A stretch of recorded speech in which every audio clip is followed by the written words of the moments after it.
Bonsoir. Kalima, bien sûr, bienvenue à toi. Salut.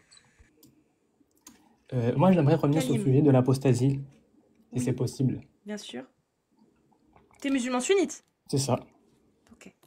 Oui, Je, vas-y. je voulais du coup répondre aux gens que depuis tout à l'heure j'écoute, etc. Et j'entends beaucoup de personnes dire des choses qui sont contraires à l'islam sunnite. Ils viennent, ils se présentent comme musulmans sunnites, mais en fait, on se rend compte, soit ils sont coranistes, soit ils sont ignorants, ou soit ils sont carrément autre chose. Et moi, j'aimerais venir apporter des preuves que tu n'as pas cité Casus Lady, mais que moi j'aimerais apporter en plus, et que tu peux même les noter pour les gens qui viennent et qui mentent et qui, entre guillemets, renient le cas de l'apostasie, comme quoi c'est un jugement qui est bien permis, etc. Et donc j'aimerais revenir dessus si vous me le permettez. Deux trois minutes. Vas-y. D'accord. Donc, dans Surat Al-Baqarah, au verset 217, Allah dit: Quiconque, quiconque d'entre vous apostasie de sa religion, puis meurt mécréant, alors ceux-là auront rendu vaines leurs œuvres ici-bas et dans l'au-delà. Voilà les gens du feu, ils y demeureront éternellement. Donc là, on voit bien que Allah dit qu'il y a une punition dans l'au-delà, avant celle d'ici-bas. Ensuite, dans Surat An-Nisa, au verset 88 à peu près, il dit: Ils souhaitent que vous soyez mécréants comme ils ont mécru, alors vous seriez tous égaux. Ne prenez donc pas d'alliés parmi eux, tant qu'ils n'ont pas émigré dans le sentier d'Allah, et s'ils tournent leur dos, saisissez-les et pragmatisez-les où que vous les trouviez. Et les savants, ce qu'ils disent par ceci, en visant les apostats traîtres en temps de guerre, mais là encore, ça ne parle pas de les apostats en général. Là, c'est vraiment en temps de guerre. Mais, dans Sahih al-Bukhari, le prophète, sallallahu alayhi wa sallam, a dit: Quiconque change de religion, pragmatisez-le. Et ça, c'est rapporté unanimement et qui est reconnu par tous les savants et il y a un consensus dessus, des quatre écoles. Dans Sahih Muslim, il est aussi dit: Il n'est pas permis de tuer un musulman sauf dans trois cas: le fornicateur marié, le meurtrier et celui qui quitte sa religion et se sépare du groupe. Et parmi ces cas-là, on peut citer le nom d'un homme, Al-Muqafa, qui a apostasé à l'époque d'Abu Bakr et il a été tué pour cela. Et on peut aussi citer l'avis de Ibn Taymiyyah qui rapporte que les compagnons ils étaient unanimes sur le fait qu'un apostat devait être appelé à se repentir et s'il persistait, il était pragmatisé. Et encore un autre cas, pour vraiment solidifier que c'est vraiment quelque chose qui existe, Ali ibn Abi Talib, qui est un des califes bien guidés, a brûlé des apostats, mais il y a un compagnon, Ibn Abbas, qui a désapprouvé. Mais non pas parce qu'il ne devait pas être tué. Faut pas le brûler. Comment? Faut juste pas Oui, brûler c'est parce que ça. c'est l'arme de Allah, ça. C'est ça. Et seulement, donc Ibn Abbas, il a désapprouvé seulement parce qu'il désapprouve l'usage du feu pour punir. Et tout ça, c'est rapporté dans Sahih Bukhari, au chapitre de l'apostat, et etc. Il y a aussi le cas d'un autre compagnon, Mu'ad ibn Jabal, qui était en mission au Yémen, et il a pragmatisé un apostat après 3 jours d'appel au repentir, et c'est rapporté dans Sunan Abi Daoud et authentifié par Al-Albani.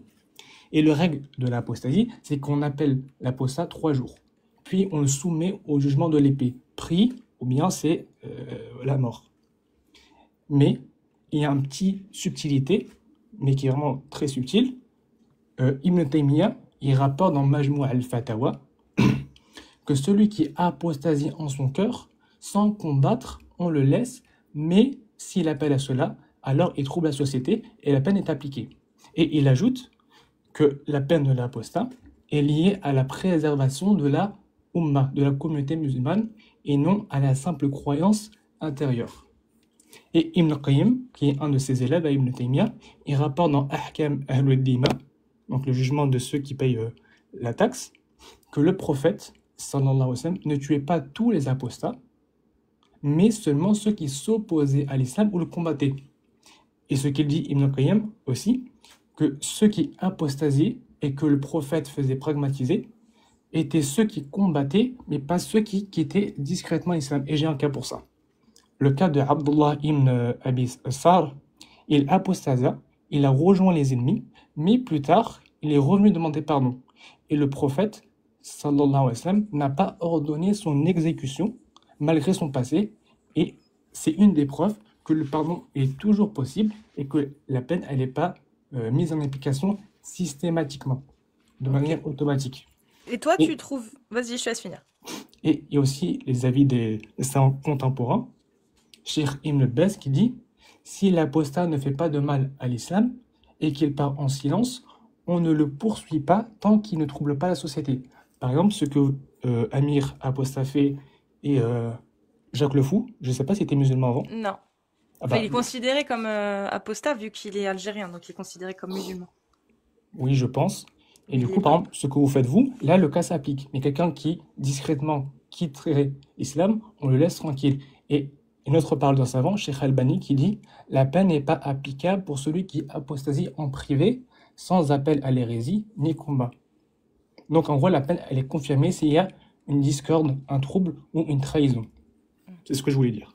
Et il se passe quoi, du coup, pour un apostat de l'islam qui fait pas le ramadan et qui mange et boit normalement pendant le ramadan? Le fait de ne pas jeûner le ramadan, ce n'est pas, c'est un grand péché, mais ça ne s'exclut pas de l'islam. Non, mais moi, je parle dans un état qui appliquerait la parole d'Allah. Un apostat qui serait devant des gens et qui mangerait et qui boirait. Ah, ceci, c'est la provocation. Donc là, ça rentre dans le cas qu'on a dit, trouble, trahison, fitna, discorde. Ok. Donc Bon, là, dans ce cas-là, après, le ça jugement revient au pourrait... juge. C'est pas n'importe qui vient et qui le tue. Ouais, mais il risquerait... On est d'accord que dans ce cas-là, il rentre dans la définition que tu viens de citer. C'est au juge de voir. Soit il applique, soit c'est à lui de voir. Franchement, ça, c'est vraiment, Je suis ça d'accord, dépend je du dis pas juge. qu'il va être pragmatisé. Je te dis juste, est-ce qu'il rentre du coup dans la définition que tu as Oui, il donnée? rentre dans ce que j'ai Ok, dit, oui. très bien. Mais après, la décision finale revient au juge, évidemment.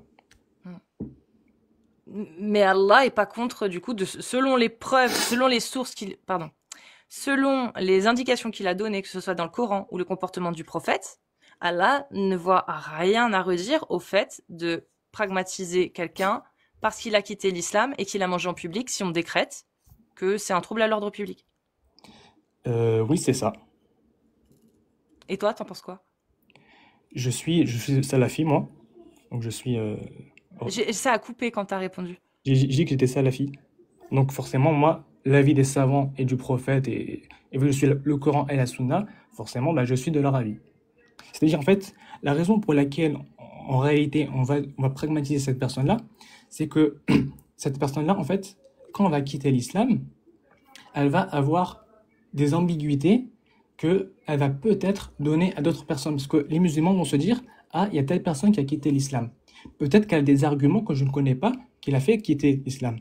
Et donc, elle va lui poser des questions. Et le fait de pragmatiser cette personne-là, c'est pour, évidemment, c'est ce que ça rentre dans la définition que je donnais, trouble, trahison, etc., la discorde, c'est que si ces gens vont aller voir cet apostat-là, ils vont avoir à leur tour des ambiguïtés. Donc Ils c'est vont à quelque leur chose tour, de légitime selon toi, c'est, finalement. oui, quelque chose, c'est quelque chose qui existe. Ouais. Moi, en tant que salafi, je ne renie pas ça. C'est-à-dire que dans une société athée, bah, si on établissait la même loi et on disait si vous quittez l'athéisme pour vous convertir à une religion, bah si vous faites par exemple une prière de rue ou que si vous baladez avec un signe ostentatoire religieux, bah vous êtes considéré comme un trouble à l'ordre public et on vous pragmatise.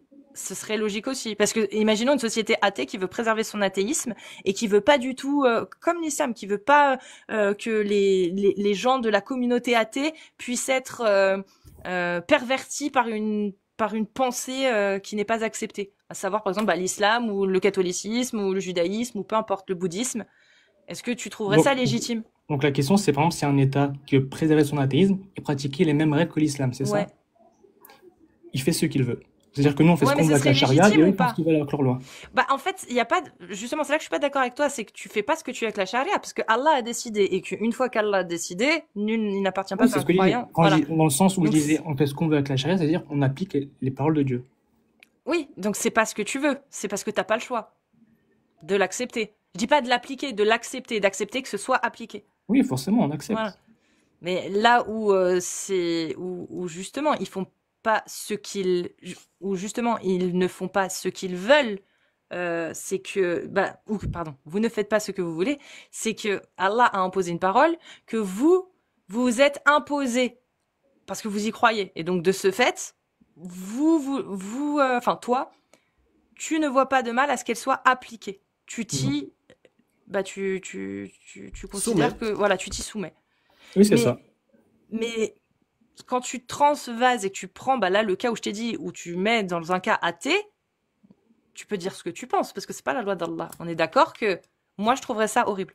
Je te le dis, moi, une société athée qui veut préserver son athéisme et qui met une loi comme quoi ceux qui se convertissent sont mis à mort, s'ils font les mêmes conditions, exactement les mêmes conditions que tu as données. Bah, moi, je trouve ça horrible et je pense que c'est quelque chose contre lequel il Je faut suis d'accord lutter. avec toi sur ça. C'est parce qu'en fait, tuer au nom d'une idéologie qui est fausse, qui est l'athéisme, n'est pas comparable C'est à pas une la idéologie, religion que je l'athéisme. pense moi qui est la vérité. C'est pas une En fait, idéologie, il y a un deux l'athéisme. poids, deux mesures. C'est pas une idéologie, l'athéisme. L'athéisme, c'est juste ne pas croire en Dieu. Oui, c'est une C'est-à-dire que idéologie, non, c'est c'est une pas une manière de penser. idéologie. Non, c'est pas une manière de penser. Est-ce que c'est une idéologie de ne pas croire à l'existence des licornes? Non, pas forcément. Bah voilà. Est-ce que ce serait une idéologie, par contre, de croire en l'existence des licornes en y vouant un culte? Ça, Oui, oui, ok, ce ouais, serait une ouais, je idéologie. vois ce que tu veux dire, ok. Voilà. Donc l'athéisme n'est pas une idéologie. Par contre, bon bah il y a des gens qui ont des idéologies dans les athées qui sont pas forcément mieux. Je suis d'accord. Hein. Le fascisme n'a pas besoin d'être religieux pour être totalement horrible. On est d'accord.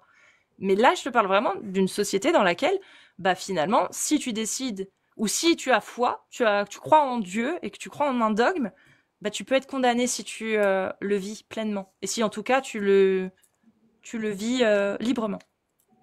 Oui, enfin, ça la regarde, mais dans le sens où, comme je le disais, l'athéisme, pour moi, c'est pas quelque chose qui est vrai. Donc, pour tuer quelque chose en fait, pour une fausse raison, pour une raison qui n'est pas légitime, c'est bête et méchant. Et pourquoi tu penses que c'est vrai alors l'islam, toi? Comment tu as trouvé? Parce que l'affirmation de base, c'est que la parole d'Allah a été révélée, C'est ça. transmise par le prophète Mohammed via l'ange Gabriel, et ça a donné le Coran. Donc le Coran, c'est la parole divine. Il n'y a aucune erreur dedans. On est d'accord? Il n'y a aucune erreur dedans. Oui, il n'y a pas d'erreur. Mohammed aurait-il pu se tromper au moment où il a récité ou pas?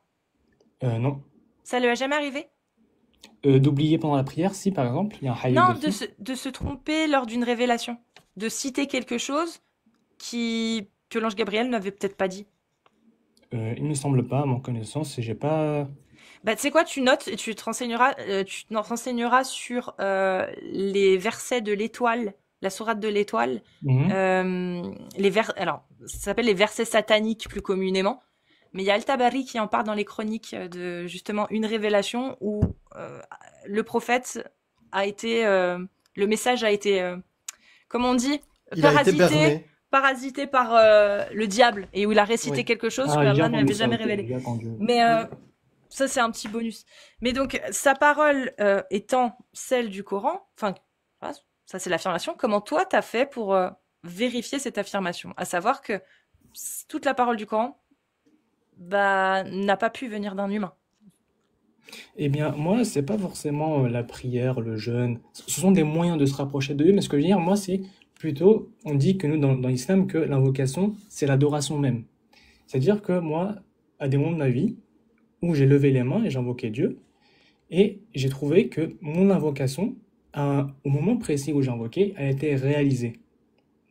Et ce sont ces choses-là qui m'ont dit, en fait, en fait, c'était une preuve supplémentaire, en plus du Coran, etc., que vraiment, Dieu existait et qui répond à ceux qui l'invoquent. Comme il dit dans le Coran, c'est lui qui répond à l'angoissé quand il l'invoque. Et du coup, Oui. ça veut dire que si, il, si tu pries, que tu fais un vœu, entre guillemets, que tu pries et que ça s'exauce, c'est par la volonté d'Allah. C'est ça.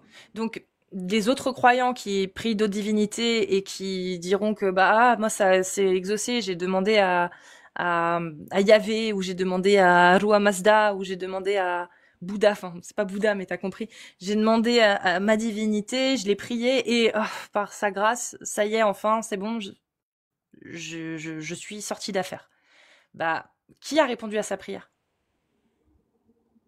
C'est-à-dire, quelqu'un qui invoque pour quelque chose et qui a été exaucé. Par exemple, je sais pas, Ouais. il invoque Par, Bouddha, par exemple, c'est ça? par exemple, moi, à une époque, j'ai failli être un peu croyante. Je croyais un peu en la loi de l'attraction. Et au moment où j'ai dû aller à l'université, il me restait 2 mois pour trouver un appartement, etc. Et j'ai prié, entre guillemets, comme la loi de l'attraction me le disait, et paf, mais vraiment, j'ai eu tout bien comme il fallait, au bon endroit, pile comme il fallait, pas trop cher, bref. Le pied, tu vois, vraiment le truc Mhm. incroyable 2 mois avant. Qui a exaucé ma prière? C'est Allah. Mais je crois pas en lui. Ça, Ibn Taymiyyah l'explique très bien. Je l'ai lu quelque part dans son Majma' Ouais. al-Fatwa. Je crois que c'est au volume 1, si j'ai pas n'importe quoi. Où il dit, il me semble, c'est que il arrive que Allah, il exauce l'invocation d'un mécréant Ouais. pour le tester, ou par justice, s'il subit une oppression. Ça, il y a un hadith dessus, où le prophète dit que même l'invocation de celui qui est oppressé, qui est mécréant, est exaucée. Ouais. Ou bien, s'il Mais moi, invoque... j'étais pas oppressée, moi. Non, Au mais ça, c'est des contraire. conditions, j'ai pas fini d'expliquer. D'accord, ok. Ici, il invoque Allah sincèrement, sans, entre guillemets, l'associer, même s'il est mécréant, Ah, mais moi, j'ai fait de l'association, là, hein. Je parlais à la loi de bah, c'est pas l'attraction. exaucé du coup. Ah bah Si, ça si, s'est si. exaucé. J'ai eu mon appart, je te dis, est vachement bien, à moins de 200 mètres de mon université, dans un quartier sympa, résidentiel et tout, pas Et elle trop n'a pas cher. prié Allah. Et j'ai pas prié Allah. Mais ça, est-ce que ça s'est passé ou c'est en théorie? Ah non, ça s'est passé. Ah, ça s'est clairement passé. Donc t'as prié Bouddha et t'as eu un appartement. Non, la loi de l'attraction. Mais tu sais, même après par la suite, j'ai lâché l'affaire. Je me suis rendu compte que c'était juste une coïncidence. Parce qu'à chaque fois que je demandais un truc, ça se réalisait pas déjà de une. Et de deux, bah, sur toutes les fois où j'ai demandé quelque chose, ça s'est réalisé combien de fois? Pas beaucoup. Donc bah, la différence, c'est que moi, je Bon, prenais toutes les fois où ça s'est pas réalisé. Et je reprenais pas que celles où ça s'est réalisé. Et quand je faisais sur la balance, je me rendais compte que c'était les mêmes résultats que du hasard, en fait, à peu près. Un peu près. après, il y a aussi le Attar, le récit où il y avait des personnes sur un bateau, je ne sais pas si vous le connaissez, qui... Balibalo? Comment? Non. Non, C'est non, quoi? Mais Pousse-moi, pousse-moi? Je sais plus. pardon, non, non, juste par rapport à ça, juste Kanimata, par rapport à ce que tu disais, moi je connais et j'ai entendu pas mal de musulmans faire des prières très sincères pour tous les Palestiniens. Oui. Du coup, si on suit ta logique, Dieu ne veut pas sauver les Palestiniens. Si, je peux expliquer ça, il n'y a pas de souci. Je peux vous l'expliquer si vous voulez. Non, il n'y a pas besoin. Il n'y a pas besoin parce que toi-même, tu es suffisamment intelligent. Je t'écoute depuis tout à l'heure. En plus, tu as pas mal de lu, tu as vérifié. Et c'est très bien. Je t'encourage à continuer. C'est bien. J'ai bien aimé. Mais non, il n'y a pas besoin de nous expliquer parce que c'est le même argument que tous les croyants de toutes les religions peuvent donner. C'est que moi, mon Dieu, il exauce mes rêves. Donc c'est commun. C'est pas quelque chose qui va discriminer entre les différentes religions, qui va permettre à Kalimata de dire dans les autres religions, ça marche pas. Et du coup, j'ai pris l'islam. Non, c'est pas un truc qui discrimine les autres croyances. Est-ce que tu as quelque chose qui est unique à l'islam qu'un autre croyant d'une autre religion ne peut pas dire pour dire que son Coran, son livre, on va dire, est vraiment divin? Toi, dans ton cas, c'est le Coran. Mais le ressenti, ça a exaucé mes rêves, ça m'a même guéri. Tu peux même regarder les miracles de Fatma, les miracles de, je sais pas, Sainte-Hélène, les miracles de comment s'appelle le dieu hindouiste là. Il y a plein de miracles, hein. Des miracles, mais même surprenants. C'est pas juste j'ai eu mon bac ou un truc comme ça, où j'étais malade d'un rhume et j'ai guéri. Des trucs comme ça existe dans toutes les religions. Est-ce que tu as quelque chose qui est unique, qui te fait dire que l'islam est différent? Bah, Ah, c'est bien divin là. par exemple, dans le Coran, Allah il dit, il met au défi les gens de rédiger une sourate semblable à ce qu'il a révélé. Et j'en ai pas vu jusqu'à maintenant. Qu'est-ce qui est... Toi qui as lu un peu, qu'est-ce qui est Oui. arrivé à Moussaïlim al-Kaddab? Il a été tué. Ouais, pourquoi? Je crois que c'était un faux prophète. Ouais, et pourquoi? Pourquoi il a été pragmatisé? Ah, parce que bah, c'était un faux prophète, il se faisait Ils passer disent, pour un envoyé de ouais, Dieu. d'après les musulmans, c'est un faux prophète, mais Oui. qu'est-ce qu'il faisait? Ah, j'ai pas tous les détails, désolé. Eh ben, il a donné lui aussi des versets. Est-ce que tu t'es D'accord. intéressé au verset de Moussaïlim al-Kaddab? Non. Bah, il faut que tu t'intéresses, hein. Après des versets, c'est pas une sourate complète De quand même. son... Ouais, bah, il n'a pas eu le temps, hein. On l'a pragmatisé avant qu'on y... Donc, ce qu'il a sorti déjà, bah, c'est même largement au-dessus du Coran, hein. Est-ce que tu les connais? On les a montrés dans un des lives, mais toi qui as étudié et tout, Oui, je facilement. chercherai, je chercherai. Ouais, Moussaïlim al-Kaddab, les versets de Moussaïlim al-Kaddab, et tu vas trouver. Mais au-delà de ça, en fait, moi, quand on me dit un dieu créateur de l'univers, des galaxies, des trous noirs, qui a fait des trucs, mais de dingue, hein, son défi pour des humains qui sont insignifiants par rapport à toute l'immensité de l'existant et de tout ce qu'on peut même pas encore observer, il demande à nous, tellement insignifiants, d'écrire mieux que lui. C'est pas très humain, ça? C'est ça c'est ça le défi d'un Dieu créateur de tout, c'est nous défier sur l'écriture. C'est comme si Usain Bolt, d'accord, pour montrer qu'il est le meilleur, en 100 mètres, il dit à un gamin, une gamine qui a pas de jambes, qui a 6 ans, il lui dit vas-y on court ensemble. Vraiment le même niveau. Est-ce que tu rigolerais de ce défi d'Usain Bolt? Moi je rigolerais sincèrement. Non, pas forcément. Parce que, par exemple, Ah moi j'en rigole. Si le défi d'Usain Bolt pour montrer qu'il est le meilleur coureur de 100 mètres, c'est de défier une petite gamine qui n'a pas de jambes de courir plus vite que lui, c'est nul comme défi. Moi, je peux rouler plus Oui, vite c'est que lui, d'accord, je suis sûr. c'est prendre en déraison Ah la ouais, je suis personne. certain. Comment? C'est prendre en déraison la personne. C'est ce qu'il fait, Allah, en disant aux gens faites quelque chose de semblable. C'est ça qu'il Non, fait. non, mais défier les humains sur l'écrit. Bah, après, Sur quand il doit écrire. défier sur la création, il vous Déjà dit ça, crée déjà ça c'est crée ridicule. une mouche. T'marriche. Ah, c'est pas possible. Comment? C'est par exemple, il disait Allah crée au moins une mouche ou quelque chose qui est semblable. Ah bah C'est il pas faut possible. d'abord qu'il me prouve que c'est lui qui a créé la mouche. Et Bah, le en fait, texte en le lui-même, raisonnement il est assez particulier parce que vraiment, tout ce qui nous entoure a un créateur. Pourquoi la Terre n'aurait pas un créateur et là si qu'elle c'est possible, ferait le faute du c'est hasard? possible. Mais qu'est-ce qui, toi, Enfin, qu'est-ce qui prouve c'est que c'est vraiment lui c'est en possible. particulier? Voilà, c'est ça. Que c'est Allah qui a créé tout ça. Hmm. Que c'est en fait, que Allah, même appelons ce Dieu créateur Allah, appelons-le Allah. Qu'est-ce qui te dit qu'il a réellement révélé le Coran? Eh ben, dans le Coran, il dit qu'il a envoyé des avertisseurs, des messagers de manière successive pour avertir les gens. Et à chaque fois, ce sont des personnes qui sont Mais venues ça c'est avec un le même message. récit. Ça, n'importe qui aurait pu le dire. N'importe qui N'importe aurait qui. pu l'inventer. Oui, mais ces Mais gens-là sont venus avec des miracles. Et Ah bon? les t'as gens des ont cru en preuves. eux. C'est des récits aussi. Harry Potter, il est venu avec il Plein de fait faire sorcellerie. plein de sorcelleries. D'accord, bah, regardez, Mais imaginons qu'il y a un prophète aujourd'hui oui. et qu'il fend la lune en deux. Est-ce que vous allez croire ou vous n'allez pas croire? Bah, Si mais je le déjà vois, le prophète il l'a fait? Oui, il l'a fait. mais quelqu'un l'a vu? Ah bon? Qui Oui, l'a vu? Qui l'a bah, vu c'est en... rapporté. Bah Et qui c'est l'a quelque vu? chose d'authentique. Ah t'as vérifié alors? C'est rapporté Ouais, par qui? Vas-y, Amir. T'as vérifié du coup Comment? t'as vérifié ce miracle là de la scission de la lune? Enfin, la transmission, oui. La transmission, mais dans chaque hadith, il Mhm. y a la première chaîne. Oui, Les premières personnes qui ont observé, entendu, pratiqué ou autre. ouais, c'est Qui ça. était dans la première? J'ai Ils pas étaient j'ai pas combien? sous les yeux là, mais je peux chercher si tu veux. Ah bah il faut que tu cherches, hein. Parce que là Donc, aussi, ça, comme on dit c'est au rapporté marocain, authentiquement en tout cas. c'est du tbarhish. C'est-à-dire, c'est vraiment ridicule parce que dans la première, je vais te laisser Dogmus. Dans la première chaîne de transmission, du hadith qui rapporte Nshiqaq al-Qamar, déjà Allah, avant le hadith, le Coran lui-même, pour cet événement-là, il y a divergence. Il y a divergence. Il y en a certains, des savants qui te disent Nshiqaq al-Qamar, c'est-à-dire une scission de la lune, et d'autres qui te disent non, c'est khusuf, c'est une éclipse.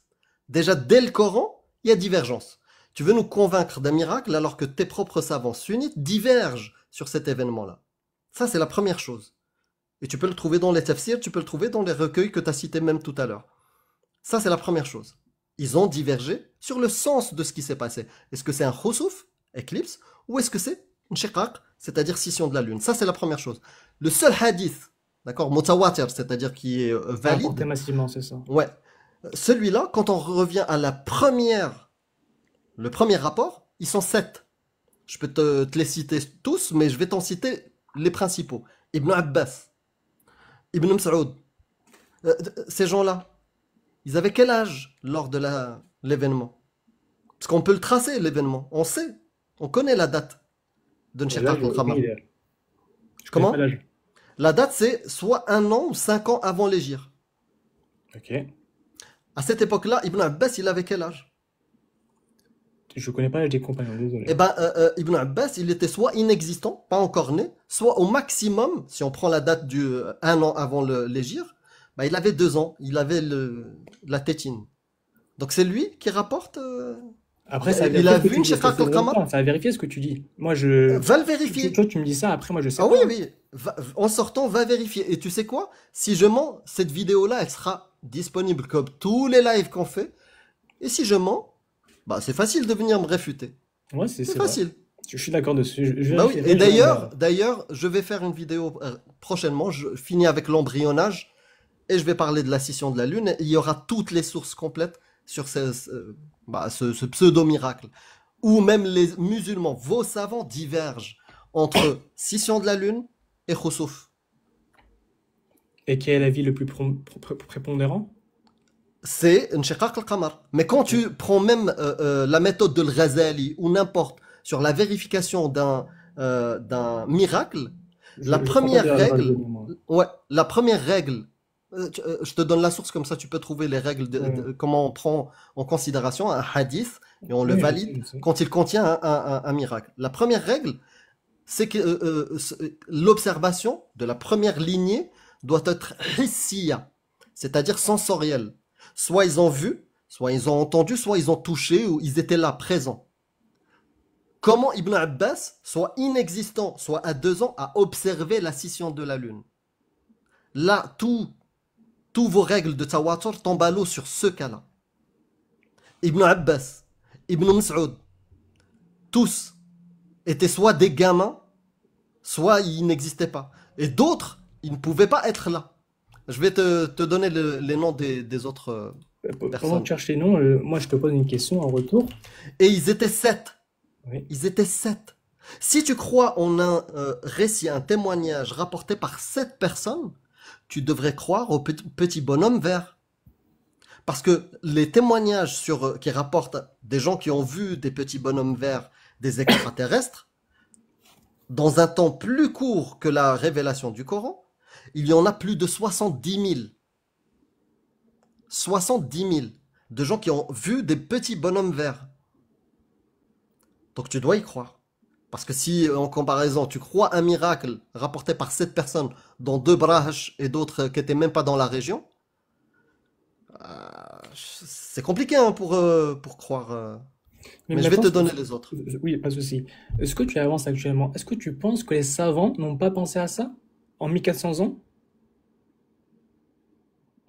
Ce que tu me dis actuellement, est-ce que tu penses que les savants ne sont pas au courant ou cacheraient ça en 1400 ans?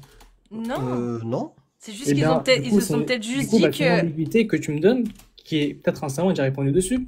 Mais quand tu crois en tu sais, quand tu crois en des choses comme par exemple, oui, la scission de la Lune, tu peux parfaitement croire qu'un gamin de 2 ans était capable de s'en souvenir et de témoigner, ça, tu vois. C'est-à-dire que c'est pas dans l'islam, c'est pas un argument de dire que bah il avait 2 ans en fait au moment où ça s'est passé. Ça n'empêche Il faut pas. savoir en tant que salafi, en Mais tant que suiveur rationnellement, si. en tant que suiveur de la méthodologie des salafs, des plus prédécesseurs, Mhm. c'est que nous, on met les textes d'abord en premier et la raison vient ensuite. Oui, bah c'est pour ça que c'est ce que je te dis. C'est que si tu mets les textes en premier, bah ça n'a aucune réelle incidence de dire qu'un enfant de 2 ans ait pu se rappeler et assister à ça et s'en Ben, rappeler. il Ça faut n'a aucune donner la incidence. preuve de ça, du coup. Mais dans la rationalité, Elle est là, elle est là. bah ça Bah, devient, ça le devient cerveau humain, il est extraordinaire, limité dans le quoi. sens où c'est difficile d'imaginer une lune fendue en deux par un humain. De manière rationnelle, c'est très difficile. Mais vu que Allah est capable de toutes choses, ça devient facile. Un peu Oui, là-dessus. vas-y. Justement, Oui, oui. c'était justement sur cette affirmation-là que je voulais réagir. Allah, il peut tout. Oui. T'es d'accord? Mhm. Ok. Oui, c'est ça. Parce que moi, j'ai retenu ton argument qui disait que puisque toute chose a été créée, alors pourquoi pas l'univers aurait pas été créé? Ouais, ok.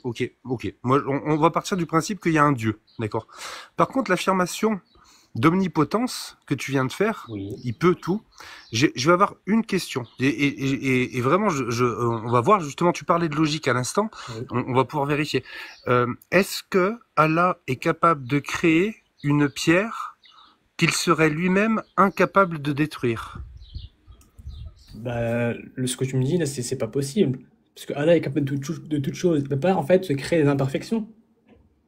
Comment Dieu pourrait se créer des imperfections? Non, je te dis, est-ce que Allah est capable de créer une pierre qui serait faite d'une matière et cette matière-là, lui-même, ne serait pas capable de la détruire? Est-ce que ça c'est possible qu'il Non, fasse c'est une pas matière? possible. Parce que ça reviendrait en fait à réduire ses attributs de perfection. C'est comme le fait de, par exemple, les chrétiens disent que Jésus serait l'incarnation de Dieu. enfin, en tout cas, qui serait son Non, mais frère, on peut etc. parler de Jésus, mais Oui, moi oui, ma c'est question, elle est c'est pour simple. répondre à ta Est-ce que question. C'est pour Allah, répondre à ta il est question, justement. capable de créer, oui ou non, Non, une pierre qu'il... Non, donc il y a quelque chose qu'il est incapable. Donc non, c'est s'il pas est qu'il est incapable, incapable. Il ne veut pas, en fait, donc se je réduire termine. ses Attends, attributs. laisse-moi finir, j'ai pas parlé depuis tout à D'accord. l'heure. Du coup, s'il est incapable de faire ça, ça veut dire qu'il n'est pas capable de quelque chose. Et du coup, quand on dit qu'il est omnipotent, bah ça devient faux, parce qu'il n'est pas capable. Tu comprends ou pas? Moi, je t'ai dit, bah, il peut pas, en fait, se réduire ses imperfections. Quelque chose qu'il est incapable de faire, on est d'accord. Mais sauf que ce que tu me dis actuellement, c'est une absurdité qui est logique. Absurdité logique, très bien. Je te remercie. Pas de souci. Alors, donc je te donne ma source de ce que je t'ai raconté. Là, j'ai pris juste le cas de Ibn Abbas. D'accord? Ibn Abbas est rapporté, il est né Sanata Alita, la troisième année, euh, Tu aurais le lien de la avant vidéo? l'Hégire. Avant l'Hégire. Je vais te donner la source, la source. Non, moi, je veux le lien de la Ibn vidéo. Saad, je vais te la donner, Ok, pas de t'inquiète. souci. En fait, la vidéo, on s'en fout. Moi, je vais te donner les Ouais, sources. j'aimerais bien la vidéo pour, tu sais, comme ça, savoir, quoi. Me renseigner, etc. Ah bien, Approfondir le sujet, quoi. mais avec plaisir, je vais te donner le lien de la vidéo. Je vais même te l'envoyer par MP. Merci. Donc, au-delà de la vidéo, parce qu'il y a des gens, ils vont te sourcer leurs affirmations avec une vidéo. Non, non, je te donne la source directement où tu vas le trouver. Ibn Abbas est né 3 ans avant l'Hégire, et tu vas trouver ça dans ces rêves que je vais te donner. Ibn Sa'd, d'accord? Dans Tabaqat al-Kubra, volume 2, tu vas trouver cette information-là que Ibn Abbas est né 3 ans avant l'Hégire.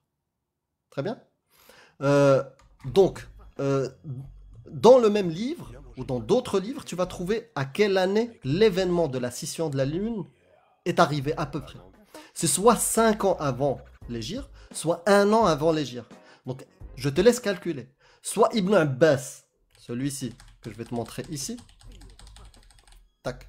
Ibn Abbas, avec son groupe. Il est où le groupe? Je vais te montrer tous les sahaba qui ont rapporté cette histoire-là. Tac, tac, tac. Voilà, ils sont là. Donc, Ibn Abbas, il avait soit 0, il n'était pas encore né, soit au maximum, il avait 2 ans. Et dans les règles, justement, des miracles rapportés dans les hadiths, il faut que ça soit hissi. Et même au-delà de ça, quand il rapporte cet événement-là, il dit Nshaq al-qamar fi zaman ar-rasul. C'est-à-dire, il rapporte un événement où il n'était pas là. Normalement, quand c'est un miracle, il faut que les premiers dans la chaîne de transmission te disent on a vu, on était là, on a constaté, on a senti. Tu vois ce que je veux dire? Si c'est un tremblement de terre, on a senti le tremblement de terre. C'est pas le cas. Anas ibn Malik, tout cela, c'est ceux qui ont rapporté le hadith quand tu remontes. Anas ibn Malik, Abdullah ibn Omar, Hudayfa ibn al-Yaman, Jubair ibn al-Mut'im, Ali ibn Abi Talib, Abdullah ibn Mas'ud. C'est eux, les 7 qui ont rapporté cet événement-là, un miracle. Normalement, quand il y a un miracle, il faut qu'il y ait majmou', rafir. Dans la première chaîne de transmission, il faut qu'il y ait beaucoup de monde. Ça veut dire beaucoup de monde. Certains savants, ils te disent au moins plus que 10. Ben, ils sont que 7. Même islamiquement, dans vos règles, ça ne respecte pas vos règles. Tu vois ce que je veux dire? Il y a divergence entre la parole d'Allah. Est-ce que c'est une scission de la lune ou une éclipse? 2, le hadith, quand on le vérifie, qu'on cherche les premières dans la chaîne de transmission, le premier niveau, bah, c'est des gamins ou des gens inexistants qui ont rapporté un miracle. Bah, si c'est ça, rationnellement, tu devrais croire au petit bonhomme vert. C'est ça que je te dis. Je t'envoie le lien de la vidéo. Si, bah, je chercherai dessus et je reviendrai sur un live Avec plaisir. à l'occasion. Donc si ta religion tient sur le miracle de la lune, bah, il faut que tu l'étudies. Comme je te Et dis, en 1400 ans, il y a forcément quelqu'un qui sait ça et qui a déjà répondu à ça, oui, forcément. Tu sors pas ça de nulle part, je pense. Et le mec qui a fait la vidéo, je pense pas qu'il sort ça de nulle part. Pas forcément, je mais sais toi, pas. comment tu sais que tu peux te fier aux explications des savants si t'es pas sûr déjà que l'affirmation de base, donc que le Coran est divin, Donc le Coran qui légitime la position des savants, qui légitime leur autorité sur toi finalement, comment tu fais pour leur faire confiance? Si déjà, au début, l'affirmation qui donne leur légitimité, tu peux pas la justifier. À savoir, le Coran n'est pas une parole humaine. Il n'a pas pu être pensé, ni écrit, ni conçu par un humain. Bah, ça revient aux chaînes de transmission qui sont vérifiées, on applique une méthode qui est rigoureuse. Oui, mais là, les chaînes de transmission, c'est pas pour le Coran. Le Coran, Par oublions les exemple, hadiths. pour la lecture Riwayat al-Hafs, elle est rapportée de Abi Talib. Ali ibn Abi Talib sont un des califes. Et on Non, mais a la ça, chaîne de c'est les transmission. explications. Non, Moi- non, je parle du Hafs, là je parle d'une riwayat, une manière de lire le Coran. Une manière de lire. Bah, Oui. Par exemple, là, une chaîne de une manière. transmission qui parle du prophète. Ouais, mais là, t'es déjà en dehors de l'affirmation de base. L'affirmation de base de laquelle tout découle, c'est que Allah a révélé cette parole. Et c'est cette parole qu'il faut suivre. Et ensuite, Oui. bah, effectivement, t'as les interprétations, t'as la façon de le lire, C'est ça. c'est secondaire. Oui. La première chose, c'est comment faire la distinction entre un écrit divin et un écrit humain. Si on peut faire la distinction, alors ça devrait être facile de prouver que l'écrit n'a pas pu être humain, mais donc il est divin. Et si on ne peut pas faire la distinction, alors quelle est la bonne raison de croire que ce n'est pas un livre comme tous les autres, un livre qui a été écrit par des humains? Là, c'est une bonne question, mais on peut se dire que la cohérence du Coran, dans sa globalité, on peut, d'une certaine manière, admettre que c'est divin, dans le sens où on a des gens qui ont vécu la révélation, les compagnons, etc. Parce que Et- tu as décidé de les croire. Oui, évidemment. Donc, si tu considères que le Coran est divin, c'est parce que tu as décidé de croire des gens qui t'ont dit qu'ils l'étaient. La croyance, elle est fondamentale dans ce genre de questions, surtout dans la foi et dans la croyance. Mais évidemment que on peut se poser la question, est-ce que c'est vraiment la parole de Dieu?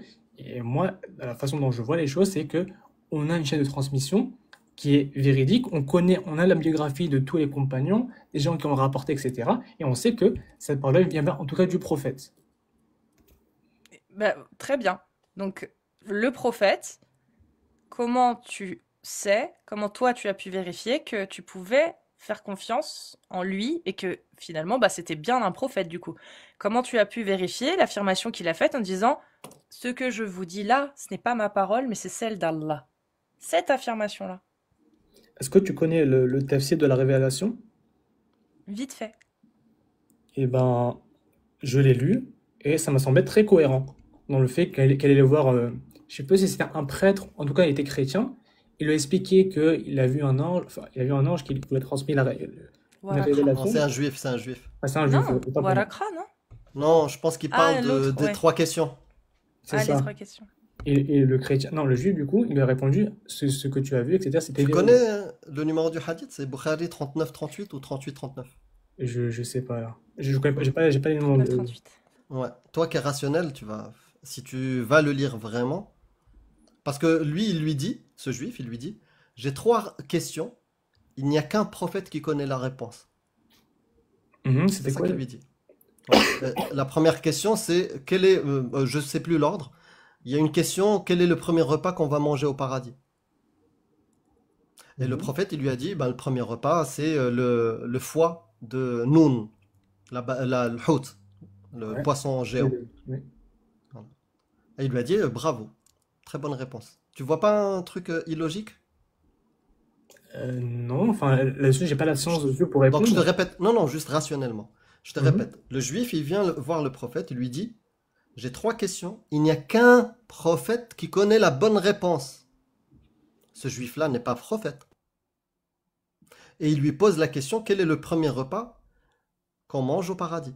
Le prophète a dit, bah, c'est le foie de Noun. Et il lui a dit, très bonne réponse. Comment il a su que c'était une bonne réponse? S'il n'y a qu'un prophète qui connaît la bonne réponse.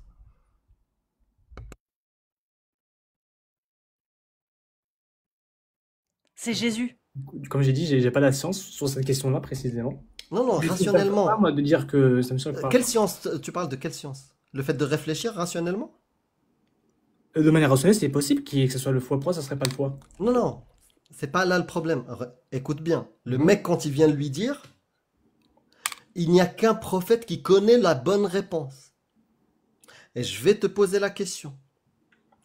Quel est le premier, quel est le nombre de roues qu'aura, je sais pas, la voiture au paradis?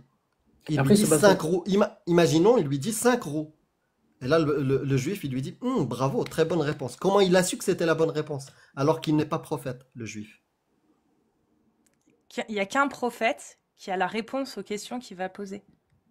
S'il Oui. a les réponses, c'est soit que sa prémisse est fausse, qu'il n'y a pas seulement les prophètes qui peuvent avoir la réponse, Hmm. soit il n'a pas les réponses, soit il a la réponse et c'est un prophète aussi. C'est la seule possibilité qu'il y a. Après, ça dépend, il se base sur quoi? Est-ce qu'il se base sur la Torah? Je sais pas, en fait. Faut revenir Bah, à la dans ce Torah. cas-là, il n'y a si. pas qu'un seul prophète qui Faut peut revenir à ça, avoir les c'est ça la réponses. question, en fait. Bah, s'il se base sur la Torah est disponible au non-prophète aussi. Donc son affirmation qui dit que il n'y a qu'un prophète qui connaît la bonne réponse, c'est faux. N'importe qui aurait pu regarder l'information dans la Torah. Et que Donc, disent les savants sur ce hadith? va chercher chez tes savants. Ils disent que c'est un miracle. Ils disent que c'est un miracle. Eh oui. D'accord. Ils disent Et que vous- c'est un miracle, que ça prouve que le prophète était bien un prophète. Et vous, ça pose problème, du coup, cette explication. Bah, c'est juste irrationnel. Ça n'a aucun sens. Parce que si le juif avait les réponses, ça montre que c'était pas uniquement les prophètes qui avaient les réponses. Donc Dire déjà, que sa c'est prémisse est irrationnel, fausse. c'est pas une preuve, hein, pour moi. Comment? Dire que c'est irrationnel, c'est pas une preuve pour moi.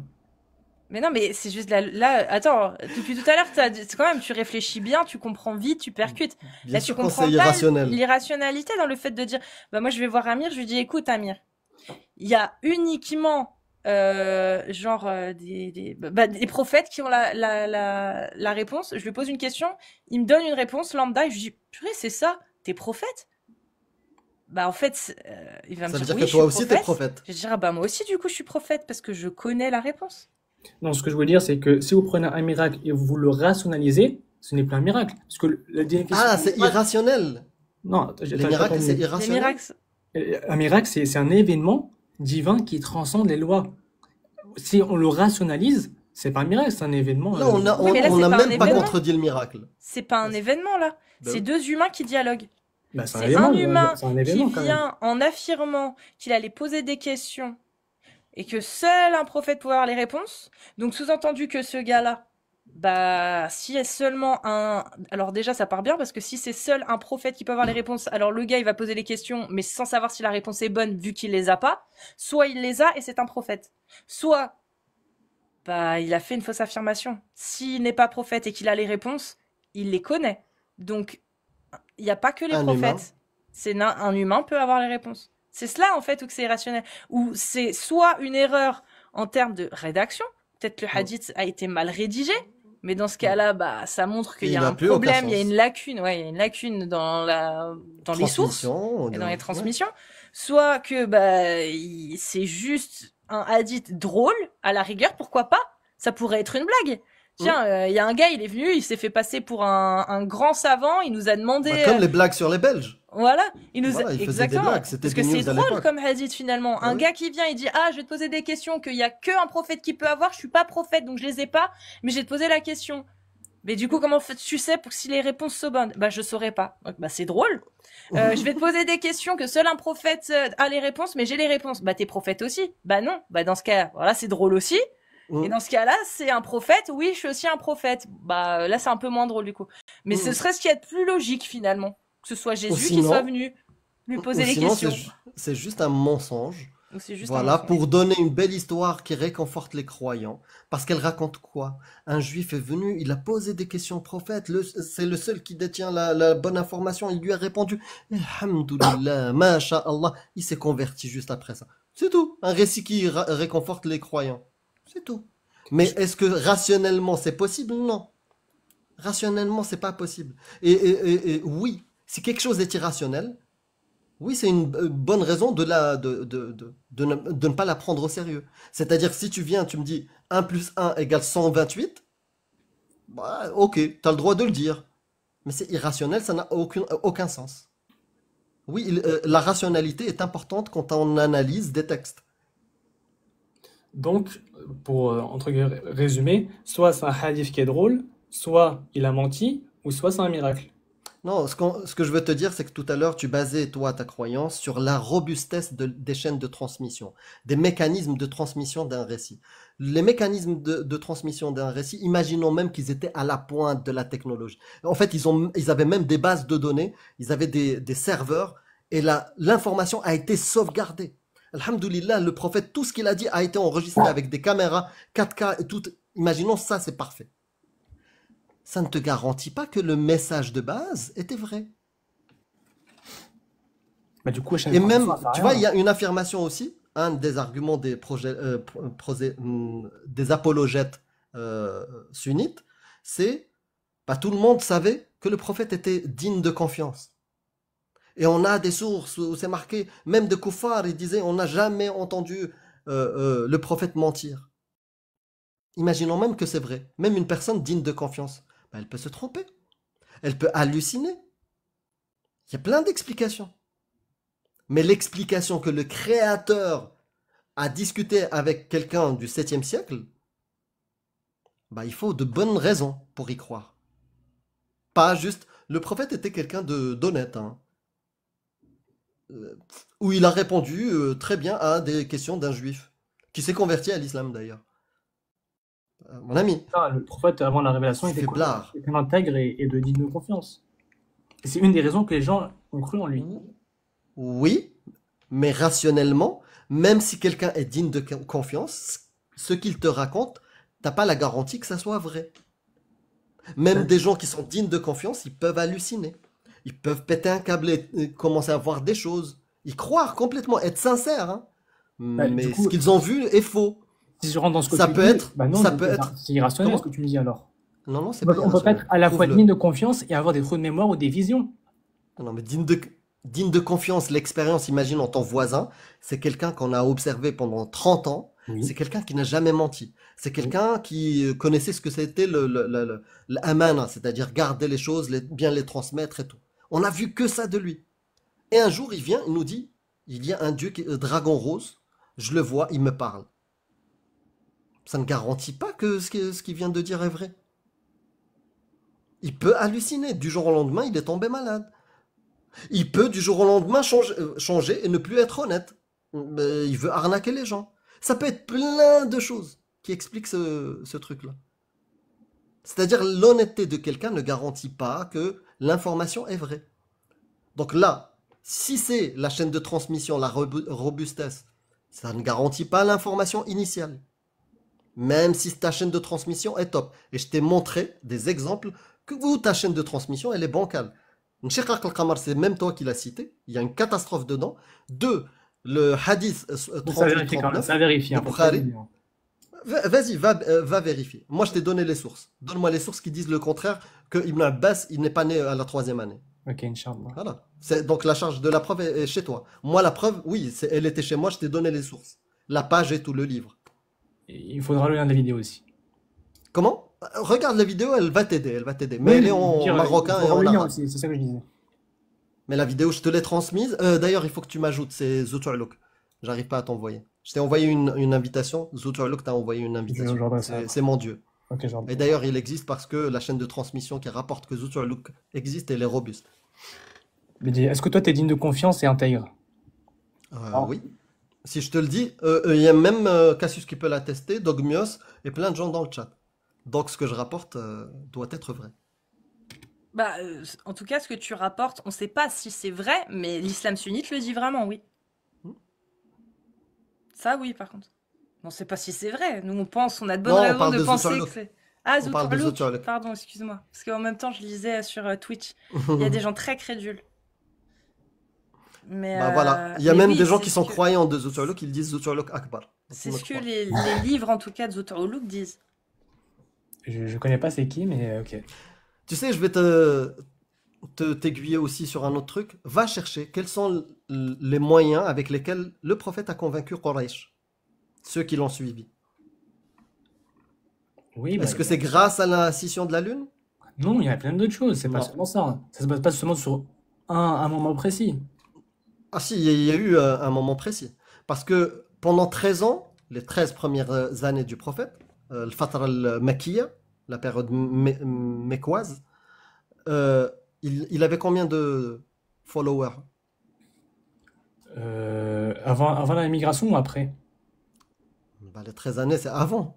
Les 13 premières années de la révélation, c'est avant l'hégire. Ah, tu parles d'avant l'Hégire? Bah, il y avait que les gens Oui. de Mecca, du coup, Non, enfin, non, mais au-delà, des gens de Mecca sont nombreux. Mais il y en avait combien qui le suivaient? ouais, je vais pas beaucoup, Tu sais enfin, pas? le nombre précis, non. Moins d'une centaine, environ 50, Ouais, 70. c'est Dans ça. les meilleurs, voilà, les meilleurs chiffres, Ça voilà, augmentait en quand arrondissant au positif, au max, 70. Pendant 13 ans, c'est-à-dire il était marginalisé, personne ne le suivait. Mais à Ah, quel moment ils ont commencé à le suivre en masse? ah, ouais, bah, quand il a fait l'Hégire à Médine. Ouais. Et il s'est passé quoi? Donc quel est le Ah meilleur oui, ah oui. argument qui a réussi à convaincre Argument, je crois qu'il y avait les deux peuples. croyants? Il me semble qu'il y avait deux peuples et qui disaient qu'il y avait un prophète qui allait venir. Et je crois un des deux peuples a dit qu'on va s'allier à lui, comme ça on va combattre l'autre peuple. Non, non. Ma question, quelle est la meilleure, quelle est la chose que le prophète a pu faire pour convaincre les gens? Ah, là, je l'ai pas en Comment tête. il a réussi à les convaincre? Là, je l'ai pas en tête. Mon explication, c'était celle que j'ai expliquée là. La guerre, safe. Euh, Tout Salafi honnête avec toi, il va te dire la guerre est safe. ok. Voilà. Donc, vos prétendus arguments rationnels ou preuves miracles ou un truc comme ça, même le prophète, il n'a pas utilisé ça. Il a utilisé l'épée. C'est comme ça qu'il a commencé à gagner. La peur, l'épée. C'est ça qui a fait que les Ouais, gens c'est ont une méthode, commencé à hein. croire. Ouais, c'est une Ouais, méthode.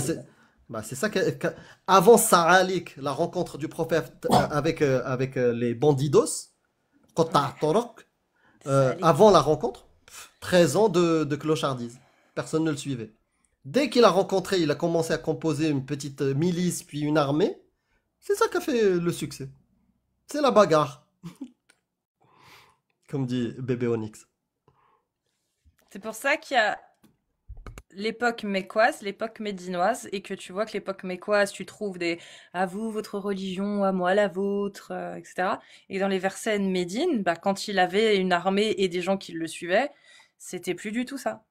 Tous les versets de médinois, c'est la guerre ou la, l'obligation aussi de, comment, par exemple, pas Jizya. l'obligation, mais ouais, la jizya, oui, l'apparition de la jizya, mais je sais plus comment ça s'est passé exactement l'apparition de la jizya, mais effectivement, ça en fait partie. Mais c'est juste que j'avais en tête l'histoire d'un juif alors que le prophète avait demandé de l'argent pour Allah, dire donnez-moi de l'argent, et qu'il y a un juif qui à un moment donné lui a dit mais ton Dieu est si pauvre qu'il en vient à demander de l'or aux humains. Et là, Allah, ça lui a pas plu, il a révélé un verset en disant Allah a entendu ceux qui ont dit que Allah était pauvre et nous en prenons bien note. Ça m'a fait C'est rire ça. très humain, c'est très très humain. C'est Ou vraiment quand tu le lis Ou Abu en enlevant. Lahab. Ou C'est Abu Lahab. le même Abu Lahab, la blague. Abu Lahab, donc le prophète qui arrêtait pas de dire aux gens bon bah je suis prophète, suivez-moi, j'ai quelque chose à vous annoncer. Un jour où il a fait arrêter tout le monde de travailler, dire venez, j'ai quelque chose de très important à vous dire. Il leur dit bon, il y a des gens qui vont venir, il se peut que des gens viennent vous attaquer, ce qui arrivait systématiquement à l'époque. Hein. Et là, Abu Lahab, son oncle, il dit Mohammed, là, tu nous casses les couilles. En gros, hein, c'est ce qu'il a voulu dire. Il a voulu dire fuck, quoi, en gros. Tu nous déranges pour ça. Et ça n'a pas plu à Allah, et Allah a fait descendre la sourate des fibres que périssent Abu Lahab et sa femme porteuse de bois. Voilà, c'est pareil. Il a que ça à faire, Allah, en fait. Il y a l'oncle du Insulter Abu prophète Lahab. qui a insulté Abu Lahab. Juste pour revenir à Amir à ce qu'on disait tout à l'heure là sur le rabbin juif. En fait, moi je parlais de Waraka ibn Nawfal, je parlais pas de. Ah, bah, On ok. parle pas de la même Du chose coup, alors. Oui, de du Waraka, coup, c'est ce que je si je t'as sais parlé bien. de Waraka, on est parti sur un autre Ouais, chapitre. n'importe Mais c'est oui, très bien parce que je voulais C'est pas venir très sur grave. Waraka. c'est pour ça je savais pas en fait de qu'est-ce que tu C'était me qui disais. Waraka? En dehors du fait que c'était l'oncle de Khadija, c'est ça? C'est ça. Ouais. En dehors de ça, qu'est-ce qu'il faisait? C'était qui? C'était un chrétien converti, il me semble. Il faisait quoi? Bah, il était chrétien, enfin je pense qu'il voilà quoi, il avait un bureau, je sais pas, moi il vivait sa vie quoi. C'était un notable de la religion chrétienne Ouais, c'est qui, ça. qui traduisait en arabe Tarjuman al-Umma. C'est un l'ancien prêcheur Té- à la Mecque, non? il traduisait l'Ancien Testament et les évangiles en arabe. C'est-à-dire qu'il avait une très bonne connaissance. C'est un érudit, le mec. Il était scribe, en fait. C'était son travail. Et il connaissait parfaitement, du coup, l'Ancien Testament et les évangiles. Mhm. Mhm. C'est tout. Voilà. Donc, il Et est allé voir Waraqah. Non, juste avec Waraqa, je te Oui. complète l'histoire. Donc, Waraqa ibn Nawfal était un érudit, Turjuman al-Umma, comme elle te dit, traducteur de la Umma, parce qu'il avait des connaissances des évangiles et autres. Ça, garde ça en information. La révélation se passe avec Waraqa. Il commence à y avoir des versets. D'accord? Quelques années plus tard, Waraqa ibn Nawfal décède. Mm. Tout ça, tu peux le vérifier en Kalimat. Oui, je sais, je sais. Waraqa ibn Nawfal décède. Qu'est-ce qui se passe pour le prophète? Interruption des révélations pendant plusieurs mois. Ouais, c'est ça. C'est là où le prophète a voulu se suicider. Tu Une peux dire deuxième fois. S? Ah merde. Ouais, Autopragmatisé, merde. Désolé. ouais. Là, c'est pour toi, hein, c'est pas pour moi, là, Oh, pour je le sais, coup. je sais. Bah, déjà, Une tout fois, à moi, l'heure, ça le compte. passe. Ouais. En une journée, 2 contestations, je sais pas si ça Ouais. passe. Donc voilà. Ça, c'est un indicateur. Tu vois? Ça peut être un indicateur de réflexion si on est rationnel. Sachant que juste il y a tout un hadith qui explique ça et il y a la première partie qui est Sahih jusqu'au moment où Waraqah, non, jusqu'au moment où on apprend que le prophète, il n'y a plus eu de révélation. Ensuite, donc à la fin de ça, c'est la fin du première partie. La deuxième partie, c'est ce que dit Amir, c'est qu'il a voulu aller sur la montagne pour se jeter. Et ça, par contre, il n'est pas sahih, ce passage-là. Alors que le hadith, dans son intégralité, est sahih. Apparemment, il y a eu des explications comme quoi c'est pas sahih. Je sais pas sur quoi il se base, par contre. Parce que c'est le même rapporteur, c'est la même chaîne de transmission, c'est tout pareil. Mais Je vais spoil un peu la prochaine vidéo, mais je te le dis aussi parce que t'es curieux et tu notes et tu veux. Une autre histoire étonnante. Beaucoup de gens rapportent l'embryonnage, le miracle de l'embryologie. ouais, dis-le en vrai. Ouais, Les de vrais mots. l'embryologie. Les Voilà. embryonnages, c'est pour rigoler, hein, mais c'est pas du tout. Ouais, le miracle de l'embryologie dans le Coran. Ce récit-là, les gens te disent, ouais, c'est unique, et, avant le Coran, personne n'avait dit ça. Bah, on peut remonter dans l'histoire et des textes qu'on retrouve. Bien avant l'islam, il y avait Hippocrate, il y avait Aristote, Galien, puis après, on va retrouver Gandhi Shapour et Harith ibn Qalada. Et puis après, on va retrouver Mohammed. Et tous ces gens-là sont liés. C'est-à-dire, Hippocrate, il avance voilà, ses recherches en termes d'embryologie. Il y avait des différences avec le Coran. Puis après, il y a Aristote qui vient et lui dit non, non, tu t'es trompé sur ça, sur un petit détail. Donc voilà, il écrit quelque chose. Puis Galien arrive, il dit non, non, non, finalement, Hippocrate, il avait raison sur l'ordre de l'os et la combinaison des mélanges, les fluides et tout. Ok, d'accord, Galien a dit ça. Les textes de Galien, quand on voit les étapes de l'embryologie, bah, ils sont quasiment les mêmes que ce que dit le Coran. Est-ce qu'il y a un lien avec Mohammed? Mais bien sûr. Galien a voyagé en Perse. En Perse et en Inde, on a propagé les connaissances de Galien. Qui a étudié là-bas? Harith ibn Qalada, c'est qui? C'est l'oncle de la tante, c'est le mari de la tante du prophète. D'ailleurs, il y a un hadith qui dit, c'est hadith des dates de Ajwa, les 7 dates.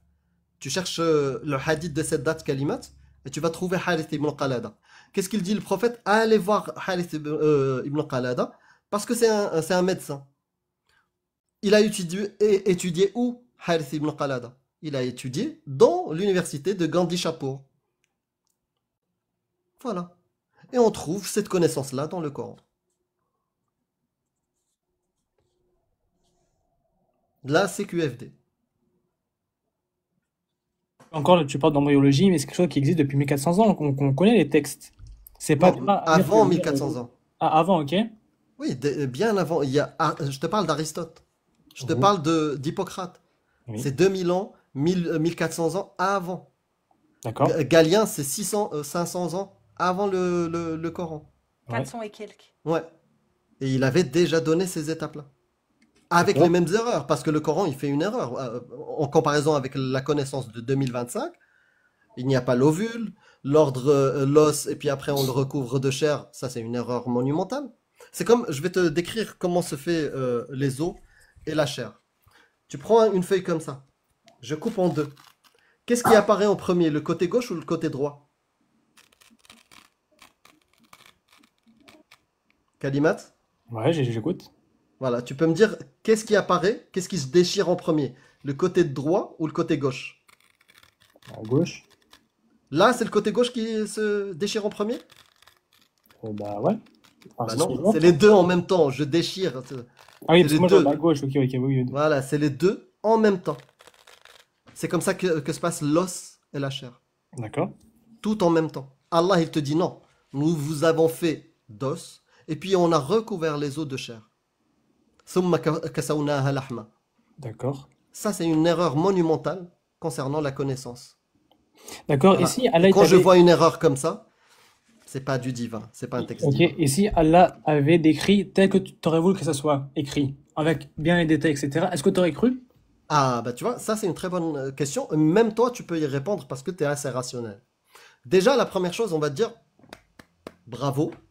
Allah, le Coran, a fait mieux que Galien, a fait mieux que Aristote, a fait mieux qu'Hippocrate. C'est très très fort. Tu vois? Ouais. Maintenant, est-ce que c'est Allah qui a écrit ça? Non, Pas t'aurais pas cru. forcément. Ouais. Ça, pas forcément. Ça peut être une civilisation extraterrestre qui a envoyé cette information pour nous aider. Ou je ne sais pas. Ça peut être plein d'explications que Allah. Ça, mais déjà, ça serait déjà quelque chose d'extraordinaire, effectivement. Tu vois? Mais aujourd'hui, on n'a pas ça dans le Coran. Si ça pouvait être le cas, on serait dans un autre type de discussion. Mais là, aujourd'hui, quand on s'attarde sur les pseudo-miracles scientifiques dans le Coran, c'est plutôt des erreurs scientifiques. La majorité du temps. Parce que c'est une parole de gens du 7e siècle. Ils ne pouvaient pas faire mieux. Ils ne pouvaient pas faire même mieux que les experts de l'époque. Galien, Aristote, Hippocrate, Gandhi Chapour. On fait aujourd'hui mieux. Et ça, c'est pas digne d'un Dieu omniscient. Ça, c'est si tu veux. Après, tu sais, toutes ces contradictions que tu me cites, on les connaît. Est-ce qu'on a répondu? Peut-être, il faut chercher. Mais en fait, c'est un peu le jeu du ping-pong. Toi, tu me donnes une contradiction, je te réponds. Toi, tu vas chercher une autre contradiction encore, je te réponds. Et Non, en fait, on non. n'en finit jamais. C'est du Ah si, ping-pong si, ce qu'on fait. on a déjà fini. Si tu es honnête avec toi-même, on a déjà fini. Parce que ces questions-là, pourquoi elles restent? Parce que depuis 1400 ans, le Coran, il n'a pas changé, les hadiths n'ont pas changé, et le génie des savants n'a pas suffi pour répondre à ces questions-là. Ces questions-là, elles sont Est-ce sur que la tu as table cherché? depuis des siècles, personne n'y répond. Est-ce que tu as cherché? Avant, tu sais quoi, quand tu posais cette question-là et que l'islam était appliqué, qu'est-ce qu'on faisait? On te pragmatisait. Comme Moussaïlim el-Kaddab, comme plein de gens qui ont apostasié de l'islam, soit à l'époque du prophète, soit à l'époque des califats. C'est que quand tu venais avec ces arguments-là, on te pragmatisait. T'es un hérétique, t'es un kafir, propages, je sais pas, la mécréance et c'est quoi dans le verset? La corruption sur terre. Voilà. Dès que justement, tu argumentes et tu poses ces arguments sur la table et ces incohérences. J'attends toujours. Moi, ça fait 10 ans que je suis apostat. J'ai fait plein de lives, j'ai parlé à plein d'imams, plein de savants. J'ai regardé des heures de débats entre savants Qui comme musulmans, ça, hein? des doctorants de Médine, de Azhar. Personne ne répond à ces questions-là. Personne. T'as posé la question à qui, par exemple? Je- euh, C'est-à-dire, aux savants, tu veux dire? Aux Ouais. imams? Ouais, Bah, non, j'ai ça commencé va. par des imams francophones. Oui, bah ça, c'est. Si tu veux, J'ai posé la question, par exemple, au Maroc, Al-Fizazi, un des plus grands imams au Maroc. répondu quoi? Bah, sa réponse était pire que la tienne. Toi, au moins, t'es plus rationnel. C'était quoi sa réponse? Il n'a pas de réponse. La réponse, c'est ouais, même les mécréants, ils n'ont pas contredit le prophète. C'est ça les réponses. D'ailleurs, j'ai un débat qui est traduit de l'arabe au français sur ma chaîne, si tu veux le regarder. Débat contre un savant doctorant de l'Azhar face à un athée. Ah, il a fini par insulter, au fait. C'était ça ses réponses. Est-ce que tu Vraiment. repasseras, Kalima? Ouais, je passerai. Kalim. Pardon. Ouais, pas de souci. Ok, J'ai noté tout ce qu'il m'a dit, je vais chercher, je reviendrai. vas-y. Avec plaisir. Donc ce qu'on avait dit, c'était le rabbin. Quoi d'autre? Ce qu'il vient de dire là. Tu peux aller voir les versets. Ça, c'est par curiosité. Les versets sataniques Satanique. Al-Tabari. Attends, je vais te donner des refs. Je vais te donner des refs Al-Tabari et tout. Les versets sataniques, c'est le terme employé non pas dans l'islam, mais c'est Mais à l'extérieur. populairement, c'est plutôt ça. C'est pas là, c'est là. Excuse-moi. Alors, les versets sataniques. Dans les chroniques de Tabari. Ah merde, j'ai pas le. J'ai la page, mais j'ai pas le Attends. volume. Merde. Pardon. Bon, au pire, tu sais quoi? Je vais te donner le reste. Tu as. Si, volume 6. Alors, par contre, c'est les chroniques de Tabari en anglais, par contre. C'est pas la version arabe. C'est pour ça que il y a beaucoup c'est le volume 6, page 108. C'est la version la plus populaire des traductions. Hein. C'est pas une édition obscure. Tu tapes les chroniques de Tabari en anglais et tu vas tomber dessus. Ouais. Oui. Donc c'est le volume 6, page 108. Ouais, page 107 à 110. Moi, Ok. ce que j'ai trouvé. Ouais, bah 107 à 110. Mais la page 108, c'est là où tu vas avoir le passage raconté par Al-Tabari, en fait, de ce qui s'est passé, etc. Et sinon, ça se passe dans les exégèses de la sourate 22. 53. Attends, sourate 22, verset 52. 52. Mhm.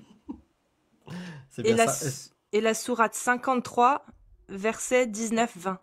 Exact. Ouais, c'est ce que j'avais aussi. Ça, c'est les sources. Voilà. Après, t'as aussi... Qu'est-ce que j'ai mis de côté? Bah, Ibn Ishaq, dans la Sierra. Tu peux trouver dans Sayyuti, Dar al-Manthur. Pareil. D'ailleurs, Sayyuti, vraiment, je te le conseille. Parce que ça parle de chaînes de transmission, de choses comme ça. Dans le Qurtubi, dans Tafsir al-Qurtubi. Dans Oui, Tafsir dans les tafsirs. al-Baydawi. Ibn Ouais. Kathir et Tabari aussi, bien sûr. Ouais, Zamakhshari. Et j'ai un hadith, 2 hadiths en fait, qui valident que c'était la première fois qu'il y avait une prosternation. C'est en rapport avec, quand tu liras, tu comprendras. C'est le Sahih Bukhari 1071. Sahih Bukhari 1071. Et 4862. 4862. Voilà. Et là, normalement, avec ça, bah, ça va t'emmener vers toutes les autres sources. Parce qu'il y en a d'autres, hein. Mais Ouais. avec celle-ci, t'as la référence dans les tafsirs, t'as d'autres hadiths. Enfin bref, voilà. Et cette histoire est intéressante. Je te lis juste le 53, 19, 20. Ce sont les sublimes déesses dont l'intercession est certes espérée. C'est pas un shirk, ça? Désolé, j'ai pas entendu. Ce sont les sublimes déesses dont l'intercession est certes espérée. C'est quelle sourate? تلك الغرانيق الأولى وإن je l'ai pas en arabe entièrement. Sourate 53, verset 19-20.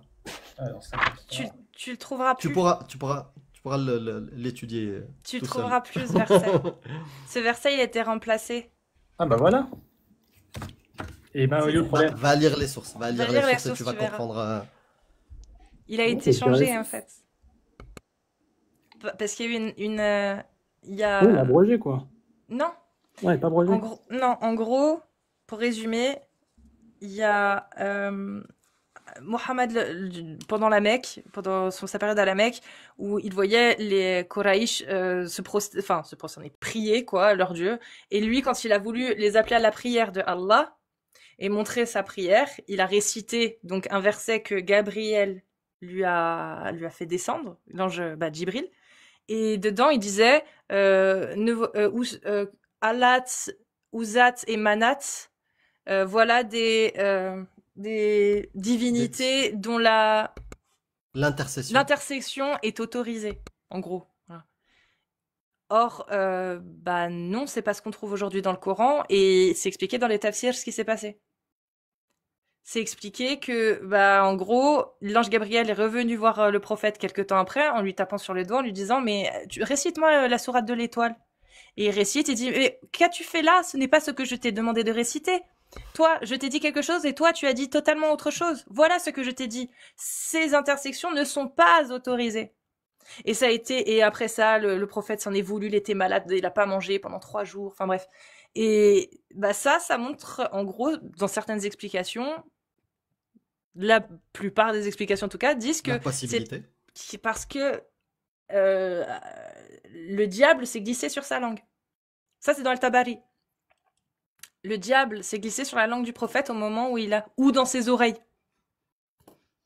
Et il y a l'autre, c'est le diable s'est glissé dans les oreilles de ceux qui écoutaient. Seulement, bah, ça marche pas parce que le prophète, quand il a répété à Djibril, Djibril lui a dit, bah non, c'est pas ce que je t'ai dit. Voilà. Donc, Donc, en comme tout cas, pour Oui, les question, versets sataniques, t'as tout. t'as tout là, t'as toutes les sources. Bah, je poserai les Et questions aux savants et je regarderai. avec plaisir. Donc, on t'a donné les versets sataniques, on t'a donné sur la scission de la Lune, ce miracle-là, pseudo-miracle. Ouais. Va chercher, comme je t'ai dit, et je vais t'envoyer la vidéo, mais il faut que tu ajoutes Zuturluk, sinon Ouais, je Zuturluk, il regarderai va tout ça. pas. Ouais. Voilà, dès que tu ajoutes Zuturluk, il va t'envoyer. Lui, il exauce tous les souhaits. Et on t'a donné l'embryologie. Donc, à toi de faire tes recherches et tu reviens avec plaisir. Et garde ton honnêteté. Oui, il n'y a pas de souci là-dessus. Je poserai la question aux savants que je connais et dont je possède le numéro et je verrai ce qu'ils me répondront. Bah, en fait, ce serait bien que tu lises les sources qu'on t'a données. Comme ça, tu sauras s'ils essayent de te mentir ou pas. Il n'y a pas de souci là-dessus. Quand par exemple, il y a quelque chose que je ne comprends pas dans le Coran ou la Sunna, je prends ma question, je vais voir un savant et je la pose. Je vais pas directement Mais apostiller. tu lui demandes les sources. Ouais, c'est ça. Je vais demander les sources. Parce qu'il peut te raconter une belle histoire qu'il a inventée. C'est ça.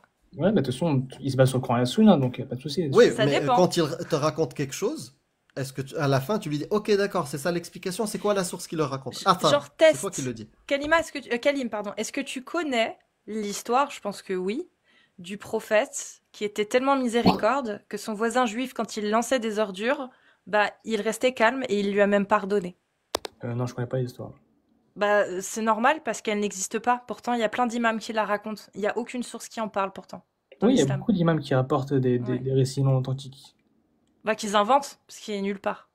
Mm. Mais vraiment, Ça, c'est c'est même pas un Maudoa. récit islamique en fait. C'est- Il existe vraiment nulle part. Oui, bah forcément, les imams en France, c'est pas fameux, quoi. Ah non, non, c'était au Maroc, hein. Ah, C'est non, partout dans le monde. Ah, partout dans le monde, ce récit-là, il est perpétué par tradition, alors qu'il a pas une Il n'y a base. pas de source. Oui, après, beaucoup de personnes Sûr. nous rapportent des récits non authentiques, comme les Israélites. Ils font passer ça comme quelque chose d'authentique, alors que c'est faux.